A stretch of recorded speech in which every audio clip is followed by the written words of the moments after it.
তো hello my dear brothers and sisters, আজকে আমি তড়িৎ ক্ষেত্র, আধান এবং তড়িৎ ক্ষেত্র প্রাবল্য নিয়ে ডিটেলসে ডিসকাশন করব। তো যারা ক্লাস 12-এ আছো তাদের জন্য আজকের এই ভিডিওটা, ঠিক আছে। এবং যারা কিছুই জানো না, আমি তাদেরকেও ভালোভাবে বাংলাতে, সহজ বাংলাতে বোঝানোর চেষ্টা করব। তো আশা করি তোমরা খুব ক্লিয়ারলি বুঝতে পারবে যদি ভিডিওটা শেষ পর্যন্ত দেখো, ঠিক আছে। তো চলো শুরু করি। তো আধান, ঠিক আছে, আধান বা চার্জ। আধান বা চার্জ সম্বন্ধে তোমরা অল্প স্বল্প শুনেছ, কিন্তু আজকে আমি ব্রিফলি বলবো। আচ্ছা, ধরে নাও যে আমাদের কাছে একটা পিভিসি পাইপ, ঠিক আছে। পিভিসি পাইপ মনে হচ্ছে যেটাতে ওই জল পাস হয় ইত্যাদি, ঠিক আছে, পলিভিনাইল ক্লোরাইড, তার একটা পাইপ। এবং তাকে যদি আমি পশম দিয়ে ঘষি, ঠিক আছে, পশম দিয়ে যদি তাকে আমি রাব করি, ঘষি, এবং তারপর তাকে একটা বেলুন, বেলুনের কাছে নিয়ে যাই, তো কী দেখবো? দেখবো যে এই বেলুনটা কিন্তু পশমের দিকে অ্যাট্রাক্টেড হবে, ঠিক আছে। যেটা তোমরা দেখতে পারো ঘরে করে। কী করবে না, একটা পিভিসি পাইপ নেবে, তাকে ওই পশম বা উলের কিছু দিয়ে বারবার ধরে রাব করবে, ঘষবে, এবং তারপর তাকে একটা বেলুনের কাছে নিয়ে যাবে। দেখবে এই বেলুনটা কিন্তু তার দিকে অ্যাট্রাক্টেড হয়ে যাবে, আকর্ষিত হবে, ঠিক আছে, তাকে আকর্ষণ করে নেবে। এটা কেন হচ্ছে? তো চলো আজকে আমরা তার কারণটা দেখছি। তো দেখো, নর্মালি কী হয়, এই যে পশম, তার মধ্যে কোনো চার্জ থাকে না, কারণ তাকে টাচ করলে আমাদের শক লাগে না। পাইপ পিভিসি পাইপ, তাকেও টাচ করলে শক লাগে না, আমাদের ইলেকট্রিক শক লাগে না। তো নর্মালি তাদের মধ্যে কোনো চার্জ নেই, অর্থাৎ তাদের মধ্যে যে টোটাল আধান সেটা কিন্তু জিরো, ঠিক আছে। তাদের মধ্যে যে টোটাল আধান সেটা কিন্তু জিরো।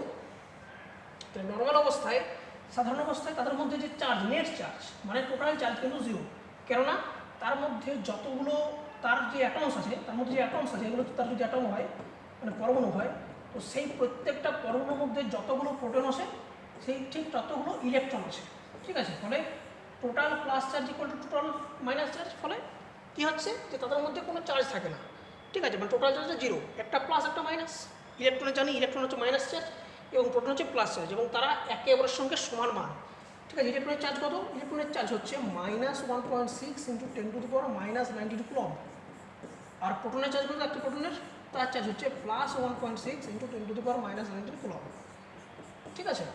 ফলে যতগুলো প্রোটন আছে ততগুলো ইলেকট্রন আছে। ফলে এর মধ্যে স্বাভাবিক অবস্থায় কোনো চার্জ নেই। একই রকমভাবে পশম, ঠিক আছে, পশমের উপর তার মধ্যেও কিন্তু কোনো চার্জ নেই। তার মধ্যেও যতগুলো প্রোটন আছে ঠিক ততগুলো ইলেকট্রন আছে। তাহলে সাধারণ অবস্থায় তাদের মধ্যে কোনো চার্জ নেই। কিন্তু যখনই তাদেরকে আমরা রাব করবো, রাব এর উপর দিয়ে ঘোষ করবো, ঠিক আছে, রাবিক করবো, তখন কি হয়ে যাবে? তখন কি হবে? এই পিভিসি পাইপের কিছু ইলেকট্রন এই পশমে চলে আসবে, ঠিক আছে, বা এই পশম থেকে কিছু ইলেকট্রন পিভিসি পাইপে চলে যাবে। এবং কি হবে? এই ইলেকট্রনের আদান প্রদানের জন্য একটি হয়ে যাবে প্লাস এবং একটি হয়ে যাবে মাইনাস, ঠিক আছে। একটি হয়ে যাবে প্লাস, একটি হয়ে যাবে মাইনাস। তো ধরে নিচ্ছি যে এই পিভিসি পাইপ থেকে কিছু ইলেকট্রন এই পশমে চলে গেল, ঠিক আছে। ফলে কি হবে না, পিভিসি পাইপ কিন্তু এখন একটা আধানগ্রস্ত হয়ে যাবে, এবং সে কী করবে? আমি যদি বেলুনকে নিয়ে যাই তার সামনে, তো সে কিন্তু বেলুনকে অ্যাট্রাক্ট করবে। কেন না, বেলুনের মধ্যে তখন কিন্তু একটা আবেশ তৈরি হবে, আবেশ, তড়িৎ আবেশ তৈরি হবে। এবং এর সামনে কী করবে না, মাইনাস চার্জকে সে আবিষ্ট করবে, ঠিক আছে। আবেশটা আমি পরে বলবো। এবং তাকে কাছের দিকে টানবে, অ্যাট্রাক্ট করবে। এই হচ্ছে অ্যাকচুয়ালি তো এই হচ্ছে তোমাদের আধানের ধারণা। একই রকমভাবে দেখবে যে তোমরা যদি চিরুনি থাকে, চিরুনিতে যদি আমরা চুল আঁচড়াই, তারপরে কী করবো না, কতগুলো কাগজ টুকরোর সামনে যদি নিয়ে যাই, দেখবো যে কাগজ টুকরোগুলোকে সে কিন্তু নিজের দিয়ে টেনে নিচ্ছে। কেন হচ্ছে? ঠিক একই কারণ, অর্থাৎ এই যে ঘর্ষণের ফলে কী হচ্ছে যে তড়িতের একটা বিনিময় হচ্ছে, তড়িৎ উৎপন্ন হচ্ছে না, তড়িতের বিনিময় হচ্ছে, রিঅ্যারেঞ্জমেন্ট হচ্ছে। কী হচ্ছে? রিঅ্যারেঞ্জমেন্ট অফ ইলেকট্রনস, এবং তার ফলে কী হচ্ছে? যে একটা দুটোই কিন্তু চার্জগ্রস্ত হয়ে যাচ্ছে। এখানে বেলুনটা কিন্তু নিউট্রাল, কিন্তু বেলুনের মধ্যে তড়িৎ আবেশ ঘটছে, যার ফলে তাকে অ্যাট্রাক্ট করছে। তড়িৎ আবেশ কি আমি পরে বলবো, ঠিক আছে। তো এই হচ্ছে আধান। বাস্তবে যত আধান পাওয়া যায়, ঠিক আছে, যে কোনো বস্তু যত আধান পাওয়া যায়, সেই আধান কিন্তু ইলেকট্রনের যে আধান, ইলেকট্রনের আধানের যে মান তার একটা পূর্ণ গুণিতক হয়, ঠিক আছে। এর হচ্ছে একটা পূর্ণ গুণিতক, ইন্টিজার, পূর্ণ সংখ্যা, ইন্টিজার, কখনোই কিন্তু ফ্র্যাকশন না। মানে পৃথিবীতে যত আধান পাওয়া যায়, পৃথিবীতে যত আধান পাওয়া যায় সব আধান কিন্তু ইলেকট্রনের যে আধান, আমি কত বললাম ইলেকট্রনের আধান, -1.6 × 10⁻19 কুলম্ব।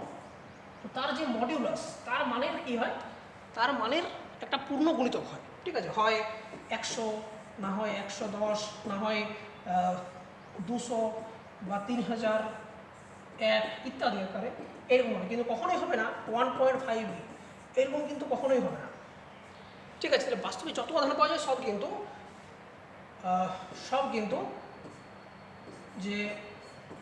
কিন্তু আমাদের ইলেকট্রনের আধানের যে পূর্ণ গুণিতক, ঠিক আছে।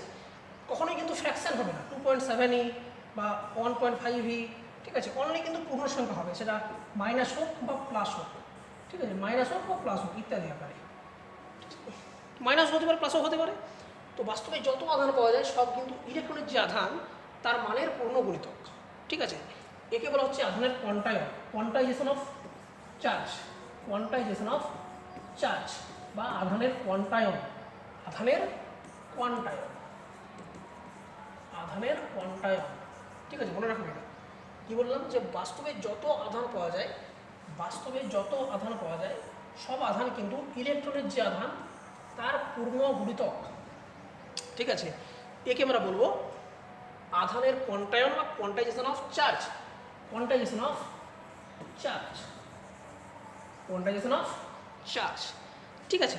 আমি একটু স্পিডে বলছি কারণ মানে সময় খুব কম থাকে আমাদের, তো তোমরা একটু ভিডিওটা স্লো করে নিও যদি অসুবিধা হয়, ঠিক আছে। তো বুঝতে পারছো, তো স্ক্রিনশট নিয়ে নাও তোমরা, আমি যাচ্ছি নেক্সট পেজে।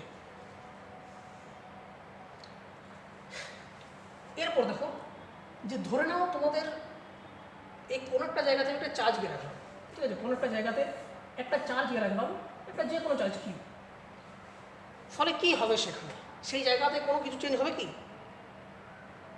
কি হবে না, নিশ্চয়ই চেঞ্জ হবে। কি হবে, সেখানে একটা তড়িৎ ক্ষেত্র তৈরি করবে, কি করবে, সে তার আশেপাশে একটা তড়িৎ ক্ষেত্র তৈরি করবে। তড়িৎ ক্ষেত্রটা কি আমি সেটা বলছি, একটা ইমেজিনারি অঞ্চল হচ্ছে তড়িৎ ক্ষেত্র, ঠিক আছে, যার মধ্যে আমি যদি কোনো অন্য একটা চার্জকে নিয়ে আসি, তাহলে এই যে তড়িৎ ক্ষেত্র, এইখানে একটা চার্জ আছে কিউ, ঠিক আছে।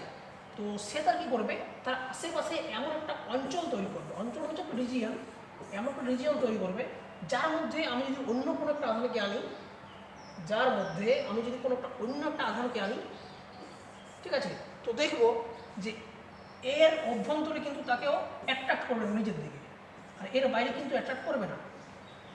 তাহলে যখনই এই রিজিয়নটার ভেতরে যাবে তখনই কিন্তু এই ছোটো কিউ যে চার্জ আছে সেটা কিন্তু এর দিকে অ্যাট্রাক্টেড হয়ে যাবে, আকর্ষিত হবে, কিন্তু এর বাইরে আকর্ষিত হবে না। তো এই যে অঞ্চল, আমি সেটাকেই বলবো এই কিউ তড়িৎ ক্ষেত্র। এটা হচ্ছে একটা অঞ্চল, এটা হচ্ছে একটা অঞ্চল, তড়িৎ ক্ষেত্র ফিল্ড, একটা ফিল্ড গ্রাউন্ডের মতো, ঠিক আছে, একটা গ্রাউন্ড, একটা ফিল্ড। তাহলে এটা হচ্ছে একটা তড়িৎ ক্ষেত্র যার মধ্যে আমি যদি অন্য কোনো চার্জকে নিয়ে আসি, সেই অন্য যে সেকেন্ড চার্জটা, ঠিক আছে, এটাকে আমরা টেস্ট চার্জ বলি, টেস্ট চার্জ, সেই টেস্ট চার্জটা কী করবে, এর দিকে